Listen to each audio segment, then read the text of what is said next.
Insecurity is a silent monster that grows almost imperceptibly. It doesn't present itself in a grand or scandalous way, but it infiltrates little by little in small things. When someone looks at you, already with a nervous smile on their lips, or when a subtle comment about your decisions seems to pierce an internal protection you didn't know you had, insecurity begins to creep in. For many, like Michelle, it's almost like a reflex, a feeling that something is always missing, like you're in a constant search for something you're not even sure what it is. This feeling does not arise overnight, but forms and solidifies, often over years.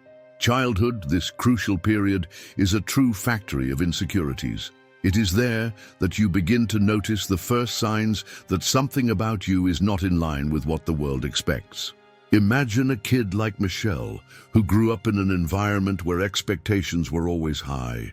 He should behave according to strict standards, be the good student, the good son, the good friend. But what to do when these standards start to become a prison, and he realizes that there is something inside himself that does not live up to these expectations? What happens when the inner voice becomes an echo of all the external criticism? Insecurity begins to take shape, hidden behind forced smiles and rehearsed responses. Michelle begins to wonder if he really is capable, if he deserves to be happy, or if, deep down, he is just following a path designed by others. It's easy to fall into the trap of believing that our true identity is formed only by what we are told is right or wrong. The problem is that throughout this process, you become disconnected from who you really are. Insecurity becomes an invisible cloak, a layer that accumulates and makes each decision, each attitude, more difficult to take. You start to constantly question yourself, am I doing enough? Will people accept me if I show who I really am? And with these doubts, the fear of failure arises. It's not just any fear, it's that paralyzing fear that stops you from moving forward, that makes you repeat a cycle of inaction, of eternal waiting for an external sign that you can take a risk. Michelle feels this fear as a constant presence, a shadow that follows him every step he takes. This fear of failure does not arise by chance. It is rooted in our childhood experience, where error was often treated with disapproval or even punishment. Who has never heard, indirectly or directly, that making mistakes is a sign of weakness or incompetence? And when this repeats itself, you begin to internalize this message. It's not just a matter of doing something wrong, it's a matter of feeling like it's wrong. This process of internalization is what makes insecurity even deeper, as it becomes a part of who you believe you are. The worst thing is that, while this fear is not confronted, it is gaining ground. And when you least realize it, he becomes the protagonist of your life. Doubt, fear, and feelings of inadequacy become so normal that you begin to live your life around them. Don't take risks. Don't move forward. Stay stagnant. You then ask yourself, how can I break this cycle? How can I get out of this bottomless hole that insecurity has put me in? The answer begins with a simple but fundamental step, recognizing that insecurity is not something external, but an internal construct, a narrative that you have begun to tell yourself. Once you understand this, the key begins to turn, because now you know that the power to change is in your hands. Overcoming insecurity is not an immediate process. There is no magic formula, but the first step is to look at it and question its legitimacy. Why do you believe you are not capable? Why do you feel like you don't deserve success, love, or fulfillment? It is necessary, with patience and courage, to begin to dismantle these beliefs and rebuild them. Imagine Michelle, after years of insecurity, taking the first step towards transformation. It starts with something simple. Looking at yourself in the mirror and for a few seconds, observing yourself with compassion, without judgment. He begins to realize that the person he sees there is not the reflection of all the expectations in the world, but the reflection of a unique and special journey. At that moment, he understands that, although insecurity has been his companion for so long, It does not define who he is. He decides he is ready to free himself from the invisible chains that bind him. How would he do this? The answer is an ongoing process of internal validation. He begins to celebrate his small achievements, those that would previously go unnoticed. A simple, good job for yourself is already a big step forward.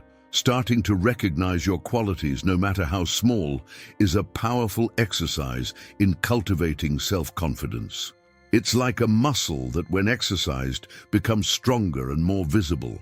This journey of overcoming insecurity is also a journey of self-discovery. As Michel challenges himself and begins to believe in himself, he begins to realize something even deeper.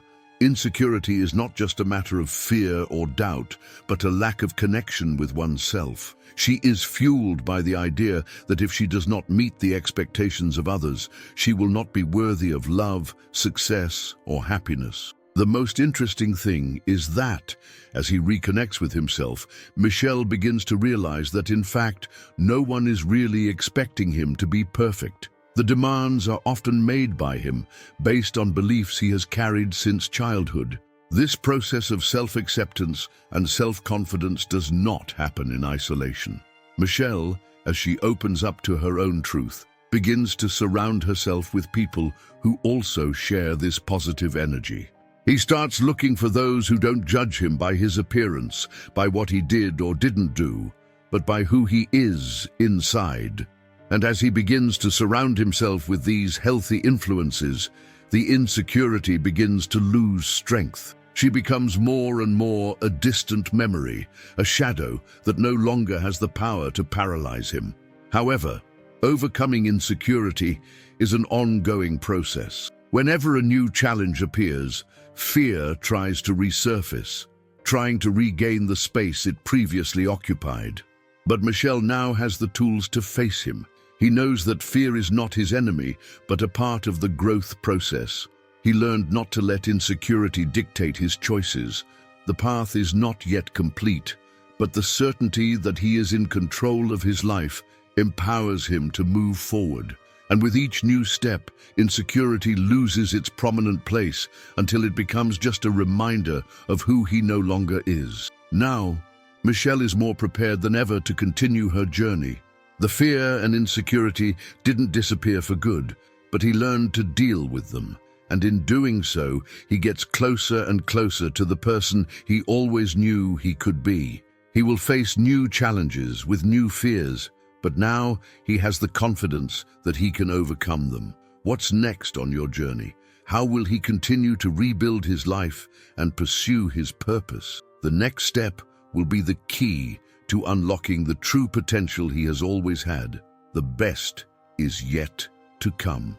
At some point in our lives, we have all felt that there is something deeper that is missing, something that we cannot fully identify, but that is insistently calling to us. This emptiness often manifests as a feeling of discomfort, a feeling of being disconnected from ourselves. This feeling is a sign that we are in search of our true identity, of who we are deep within our soul, without the masks that the world imposes. This is where the concept of individuation comes in. Individuation, as proposed by Carl Jung, is not just a process of superficial self-knowledge. It is the deepest journey we can undertake, the path of inner reconciliation, where we embrace all parts of ourselves, both the lights and the shadows. Individuation is a search for wholeness, understanding, and integration of all aspects of our personality. As we begin this process, we find ourselves confronted with an uncomfortable truth. We are not just the qualities we like to see in ourselves, but also the parts we try to hide or deny. These denied aspects, often called shadows, are the energies that, when left unacknowledged, end up taking control of our lives in subtle but impactful ways. Imagine Michel, who grew up in an environment where expectations were high and failures were unthinkable. Throughout his life, he sought to live up to the standards of perfection imposed by his family and society. He sought acceptance, sought approval, but never really allowed himself to be himself. Michel is afraid to look within. to confront the parts of her personality that are considered unacceptable or flawed. However, this individuation process only begins when he decides to look at these parts head-on. He discovers that his shadow is not something to be feared, but a vital part of his being that, when integrated, can release a transformative force. The shadow can manifest itself in many ways. It hides in the small actions of everyday life, that moment when we react angrily to something seemingly insignificant, or the tendency to sabotage ourselves whenever we are on the verge of a great achievement. When these parts of us are repressed, they gain power over our lives, acting unconsciously. For example, Michel may feel silent anger toward other people's success, and this anger is not something he easily recognizes because he has been taught to repress this feeling, associating it with something wrong or ugly. However, when he finally allows himself to feel this anger without judging it, he begins to understand that it is not just a reflection of envy, but a manifestation of the deep desire he has to achieve success, to stand out. He begins to realize that his shadow does not need to be denied, but understood and integrated, so that he can channel this energy in a constructive way. The individuation process also involves the need to stop comparing yourself to others. We live in a society that constantly reminds us of the differences between people. Who has more? Who is more successful? Who lives the idealized life on social media? This look at others, so common in our daily lives, makes us lose sight of the only person we should really compare ourselves to, ourselves. When Michel finally understands that the path to true fulfillment lies not in competing with others, but in becoming the best version of himself, he begins to live more authentically. He gives himself permission to be unique, to be imperfect, to be exactly who he is, without the masks the world demands he wear. As she begins to walk this path of self-discovery, Michel begins to realize that true freedom does not come from pleasing others or fitting into pre-established molds. True freedom comes from freeing yourself from external expectations and embracing your own individuality.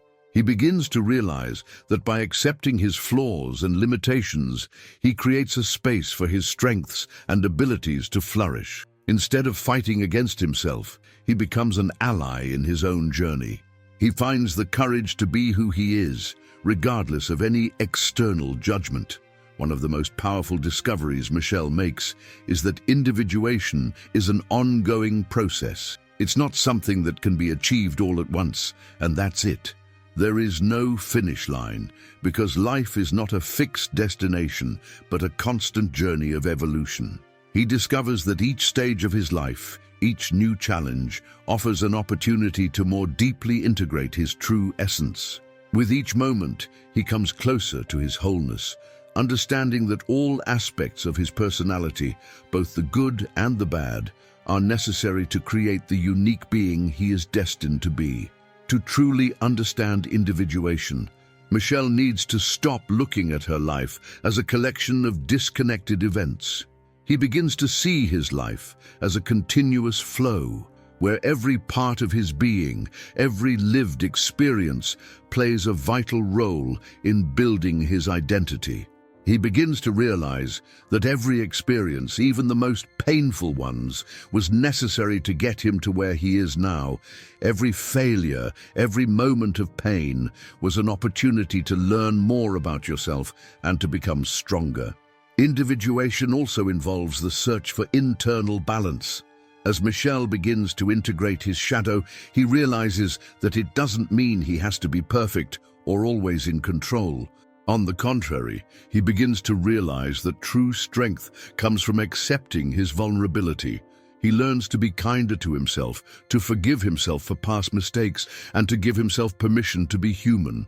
In the process, he discovers that by embracing his weaknesses, he becomes stronger, more complete, and more capable of living according to his own values, not the values imposed by others. By taking this step towards individuation, Michelle also begins to realize that her life has a greater purpose, one that goes beyond external expectations. He begins to understand that the process of becoming who he really is, in itself, a life mission. He no longer needs to hide behind an image that does not represent his true essence. When he begins to live more authentically, he feels more aligned with his purpose, more connected to his deepest being.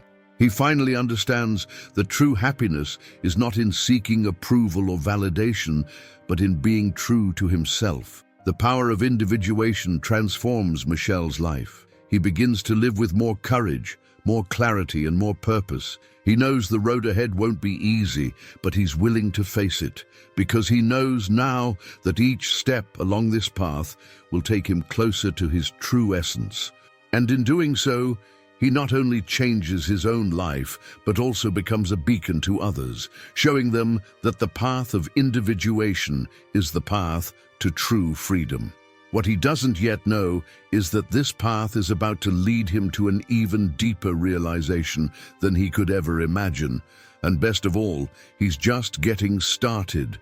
Limiting beliefs are like invisible chains that bind us to a place of stagnation, even when the world around us is full of possibilities. They shape our reality, influence our decisions, and often prevent us from achieving what we truly desire. For Michelle, limiting beliefs have been one of the biggest obstacles in her search for authenticity and success. These beliefs, often internalized since childhood, tell us who we can or cannot be, what we are or cannot do. They tell us what is safe and what is impossible, and it is easy to believe them, especially when our own experience validates these messages. Michelle grew up with a set of limiting beliefs that shaped his view of himself and the world. Since he was little, he always heard words that made him believe that he wasn't good enough, that his attempts would be in vain, and that he shouldn't expect more from himself. The phrases that your parents repeated, "No, you're not made for this," or "I'm not capable of doing this," were like seeds planted in your mind, germinating over the years and creating deep roots. Every failure or frustration in his life, every misstep, seemed to feed these beliefs, as if the world was telling him that he was right, that he really couldn't do it. These beliefs not only limited their self-esteem, but also their ability to try new things, to take risks, to move toward their dreams. The truth is that we all carry limiting beliefs in some way. It could be the idea that I'm not good enough, I'm not smart enough, or even I don't deserve to be happy. These beliefs are often based on past experiences, the opinions of others, or the expectations of society. But they have one common characteristic. They prevent us from acting, moving forward, and reaching our full potential. For Michelle, the words his parents said in the past became like an internal mantra, a script that he repeated to himself without question. I'm not good enough. I'm not capable. These limiting beliefs were the lens through which he viewed the world and himself. The big challenge is that these beliefs often become so ingrained that we don't even question them. We begin to accept them as absolute truths, as if they were an inevitable part of who we are. But the reality is that the belief in our own limitation is a mental construct, and as such, it can be deconstructed. The key is to recognize these beliefs and challenge what they tell us about who we are and what we are capable of achieving. Michelle began to realize that although his parents' words and past failures had shaped his view of himself, he was not a slave to those beliefs. When he stopped to reflect on his limiting beliefs, he realized they were more related to fear than reality.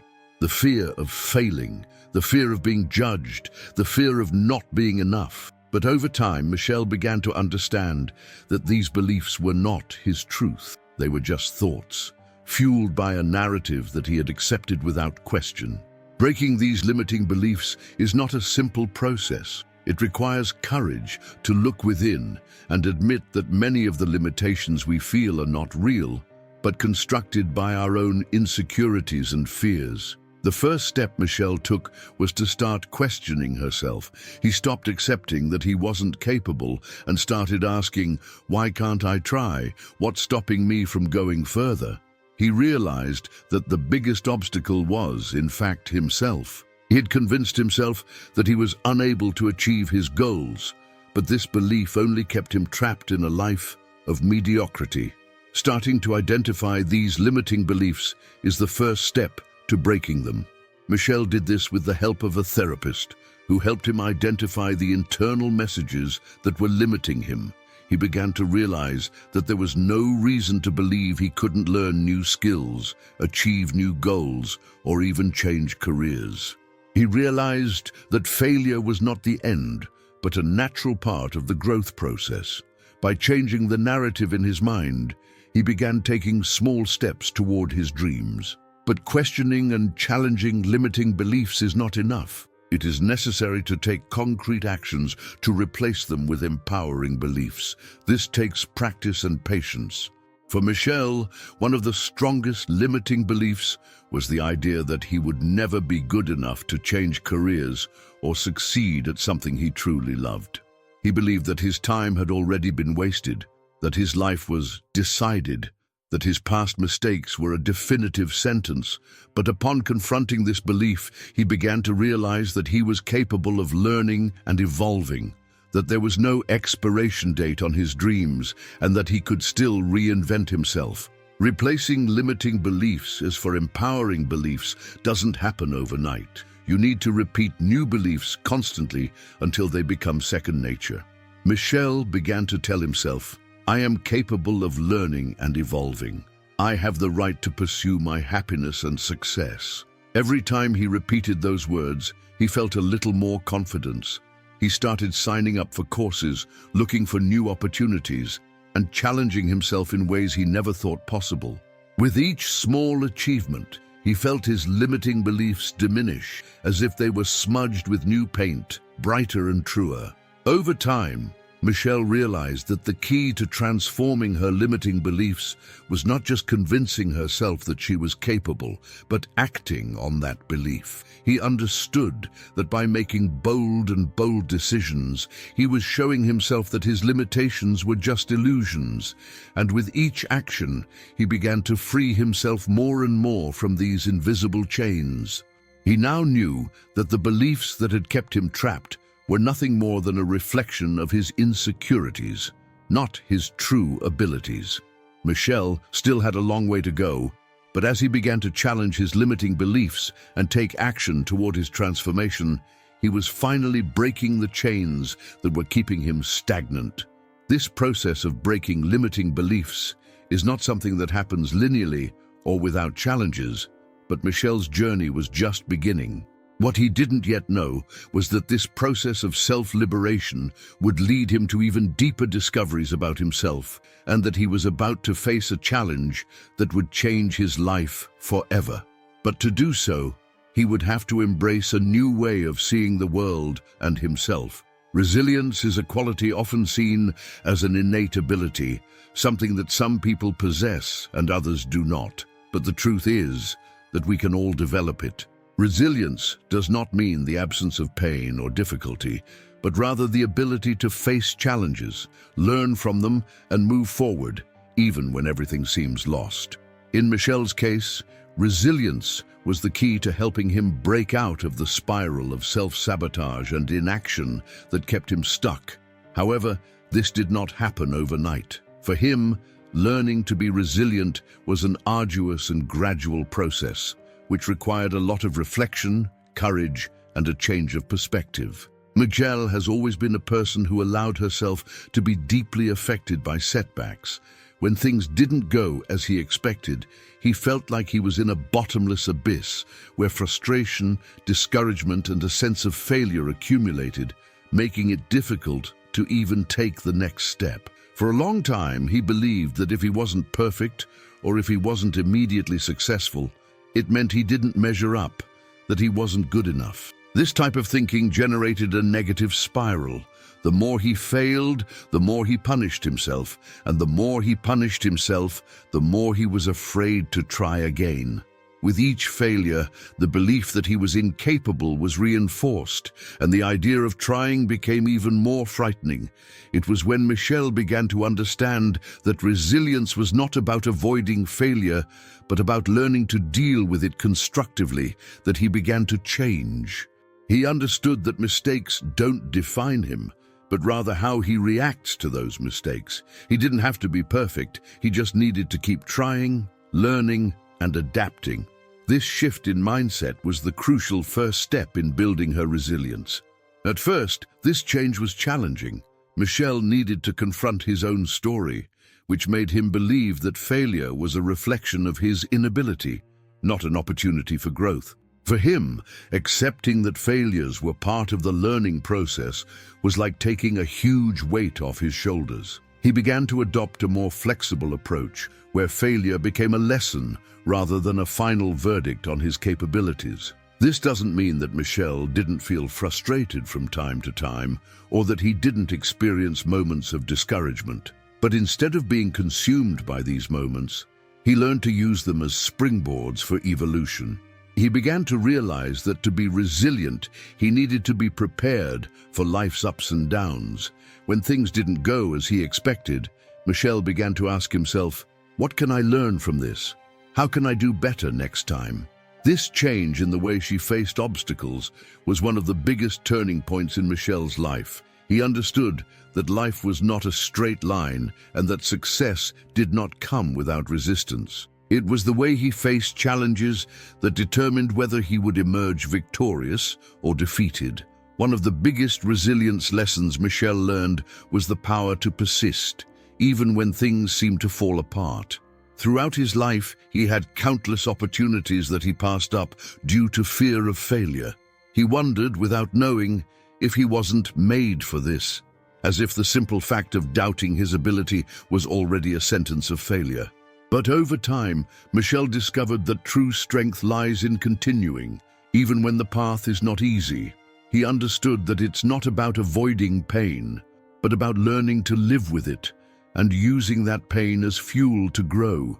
Michel started setting small daily challenges to push herself out of her comfort zone. He began signing up for skills courses he had never imagined mastering before and pursuing opportunities he previously would have rejected due to fear of not being good enough. Every time he forced himself to take that step, he felt stronger. He saw the pain of failure no longer as evidence of his inability, but as a chance to improve, to challenge himself, and ultimately to become stronger. The process of becoming more resilient was not easy. There were times when Michel thought about giving up, when the obstacles seemed too great, but it was precisely in these moments that he began to develop his true inner strength. He learned to seek support from those around him, to ask for help when needed, and to recognize that being resilient doesn't mean doing everything alone. The support network around Michel, made up of friends and therapists, was essential in helping him see beyond his limitations. In moments of discouragement, it was the support of other people that pushed him to continue. Michel began to realize that resilience is also based on the ability to be flexible. When a path didn't work, he didn't insist on the same route. Instead of stubbornly clinging to a strategy that was no longer working, he allowed himself to adjust, try new approaches, and explore different ways to achieve his goals. He learned to adapt, to be more agile in his decisions, and to accept that in the game of life, flexibility is as important as perseverance. The most interesting thing was that throughout this journey, Michel began to feel a real transformation, not only in her professional life, but also in her personal life. He realized that as he became more resilient at work, he also became more resilient in his personal relationships. He allowed himself to be more vulnerable with others, which in some ways made him stronger. He learned that being resilient doesn't mean being invulnerable. It means having the courage to face adversity with the confidence that even if you fail, you will be able to get back up and move forward. Every day, Michel grew closer to the person she always knew she could be. He was no longer the boy who saw himself as the least capable or the one who couldn't do it. He was transforming into someone who accepted failure as part of the process and saw difficulties as opportunities for growth. Michel still had a long way to go, but the biggest step he'd ever taken was realizing that true resilience lies not in never falling, but in get up every time we do it. And as he continued to build his resilience, Michel discovered the journey was just beginning. What he didn't yet know was that the resilience he was cultivating would prepare him for something even greater, something that would challenge his deepest beliefs and take him to a level of transformation he never imagined possible. But to do so, he would need to keep moving forward, and with each step, the future would become a little clearer.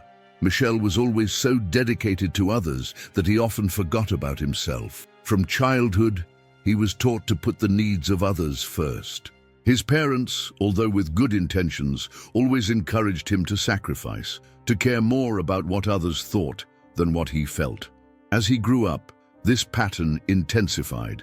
At work, he did whatever was necessary to please his superiors, avoiding conflicts and maintaining a submissive posture, fearing that he would be seen as selfish if he prioritized his own needs. However, this constant lack of self-care began to take its toll. Michel began to feel exhausted, overwhelmed, and, most difficult to notice, empty inside.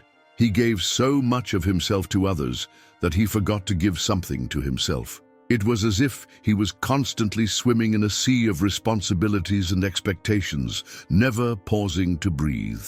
Michel believed that if he allowed himself to rest or take care of himself, it would be a sign of weakness or selfishness. The need to please others and live up to expectations always made him neglect his own emotional and physical needs. This cycle of self-sacrifice left him exhausted and unhappy, and over time, he began to realize that something needed to change. It was in one of these moments of deep exhaustion that Michel had a revelation.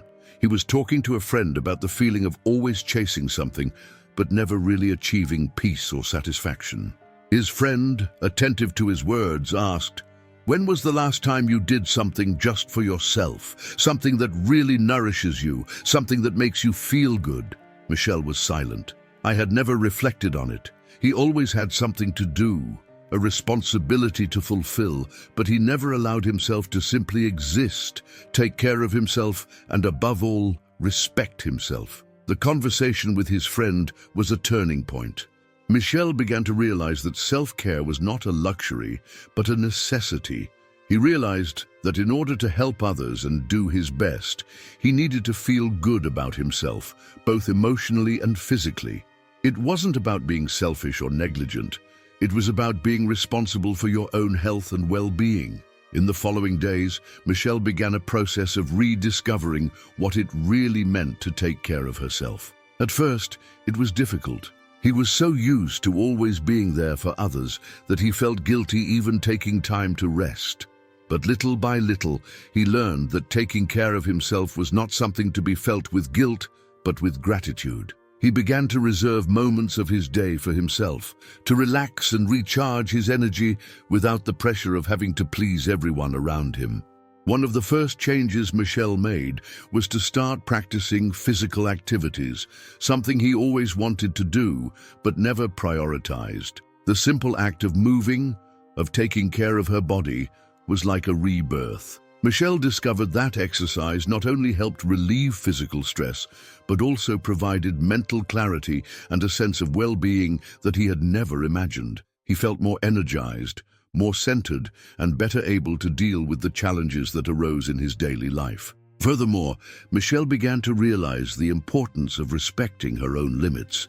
He gave himself permission to say no when something was beyond his ability or when he felt like he was overwhelming himself. In the past, he feared that by saying no, he would be seen as lazy or disinterested.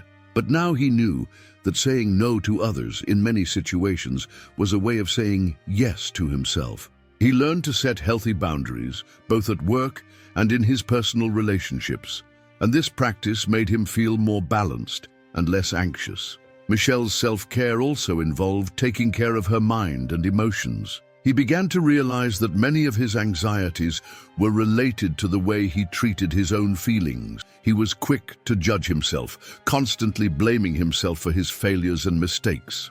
With the help of a therapist, Michelle learned to be kinder to herself, treat herself with compassion, and allow space for her own feelings without the need to punish herself. This change in attitude was transformative.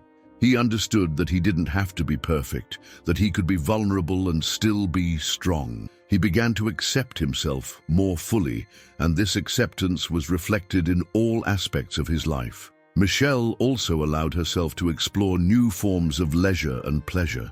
He had always had a passion for photography, but had never allowed himself to dedicate time to this activity. Now, he started taking more time to take photos, explore his creativity, and engage in something that truly made him feel alive. He noticed how this activity, which once seemed secondary, became a vital source of joy and satisfaction. Simply capturing moments and learning more about yourself through the camera lens was a powerful way to restore your self-esteem. However, Michelle didn't stop there. He also started paying more attention to his diet and sleep. Before, he always neglected these aspects, either due to lack of time or because he believed they were not important. But as he learned more about the impact of food and rest on his emotional well-being, he made significant adjustments to his routine. He began to sleep better, eat more balanced food, and realized that his physical health was closely connected to his emotional health. He no longer saw himself as someone who lived at the mercy of external circumstances, but as someone capable of cultivating his own inner balance. Most important, however, was the change in Michelle's understanding of what it means to be enough. Before, he believed that his life would only have value if he was always available to others, if he was always perfect. Now, he understood that he was already valuable simply for being who he was, without needing to meet anyone's expectations. Self-care was no longer a task he did out of obligation, but a commitment to himself, an act of self-love. Over time, Michelle began to realize that her life had changed profoundly. He was more centered, calmer, and more confident. Self-care has not only restored your energy, but it has also given you a new perspective on life and yourself. He learned that by taking care of himself, he was creating the foundation needed to build healthier relationships, a more fulfilling career, and most of all, a happier life. And while Michelle had made significant strides on this self-care journey, he knew this was just the beginning. The path to self-care is continuous, and each day brings new opportunities to get to know yourself better and take care of yourself in even deeper ways. With each new discovery, Michelle understood more clearly how essential it is to prioritize your own mental, physical, and emotional health to live fully. And as he prepared to move further along his journey of transformation, Michelle began to realize that by taking care of himself, he was also opening doors to a more meaningful life, full of purpose and fulfillment. But to get there, he would still have to make difficult and challenging choices. Carlos had always known that something was missing in his life. Even with a stable career and friends around him, he felt a deep emptiness, a feeling that he was just fulfilling a script without really living. That feeling stuck with him, especially on the mornings he dragged himself to work, wondering if that was all there was for him. He felt disconnected from what he truly wanted, living according to external expectations and ignoring his true passions. The idea of personal fulfillment seemed distant, something he only saw in movies or in other people who seemed to have found their purpose. But one day, during silent reflection, he realized that the key to his own fulfillment lay in taking the first step. Stop living for the approval of others and start listening to himself. He had strayed so far from his true essence, from his deepest dreams, that it was time to make space for what really mattered. Carlos had always loved writing, but had convinced himself that it wasn't practical, that he should focus on his day job rather than following an uncertain passion. But it was when he took the first step towards his true passion, buying a notebook and starting to write, that he felt something transform inside him. The words began to flow naturally, and as he wrote, he felt a deep connection to what truly made him feel alive. He realized that writing was not just a passion, but a way of understanding himself, of expressing who he was. Each story written was a window into his soul. This process was not easy, but he soon realized that true fulfillment was not found in an end goal, but in small daily victories. Every time he allowed himself to write, he felt a little more of peace. Most importantly, he realized that personal fulfillment was not about great external achievements, but about living up to who he truly was. Along this journey, Carlos also began to look at his relationships. He realized that some friendships were keeping him stagnant, while others were inspiring him to be more. He began to cultivate more authentic connections, while letting go of those that no longer made sense. And above all, he began to care for himself holistically, integrating care for his mental, emotional, and physical health to be well within himself and thus be able to create a life more aligned with his purpose. Carlos knew that the journey to personal fulfillment would never be completely linear, but the feeling of being on the right path already fulfilled him in a way he had never imagined possible. He had taken the first step toward a fuller life, and he knew that as long as he continued to listen to his heart and make decisions based on what he truly wanted, he was building a life that would reflect his deepest truths. And so, Carlos continued his journey with the certainty that achievement was a process and not a final destination. Beatriz had everything many would want: a solid career, a stable family life, and loyal friends. However, there was something she couldn't define, a feeling of emptiness, a lack of something essential. Although she was recognized by others as a successful person, she felt that her life was designed according to external expectations rather than her own deepest aspirations. What she was looking for was no longer success or recognition, but something that connected her with a greater meaning. It was during a quiet afternoon, while watching a documentary about people who dedicated their lives to greater causes, that Beatriz had an insight. These people, who lived seemingly simple lives, were immersed in a purpose that transcended the limits of everyday life. They were not seeking fame or status, but contributing to the greater good. And it was there that Beatriz realized that she also needed a purpose. His search, however, was not easy. She began to reflect on what really made her happy, what connected her to her true self. During this reflection, she realized that her love for nature had always been present, but she had never considered it a vocation. And it was then that, almost naturally, she dedicated herself to environmental causes, starting to work as a consultant to help companies reduce their ecological impacts. What Beatrice discovered was that purpose is not an external quest, but something that resides within us, something that reveals itself over time as we ask the right questions. When she began to live according to that purpose, her life became more meaningful. Every small gesture, every choice came to reflect what she truly believed. She began to understand that purpose is not a fixed destination, but an ever-evolving journey. Over time, Beatrice learned that purpose does not need to be something grand, but rather something that resonates with the heart. True purpose is to live authentically, following one's values, and in doing so, inspiring others to pursue theirs. As Jung said, whoever looks outside dreams, whoever looks inside wakes up. And Beatrice was finally awakening to her true self. What Beatrice had discovered about herself was not a definitive conclusion, but a stage in an ongoing process. She realized that personal growth was not a destination, but rather a never-ending journey, full of changes and learning. What seemed like a great objective, a mission to be accomplished, turned into something more fluid, more open.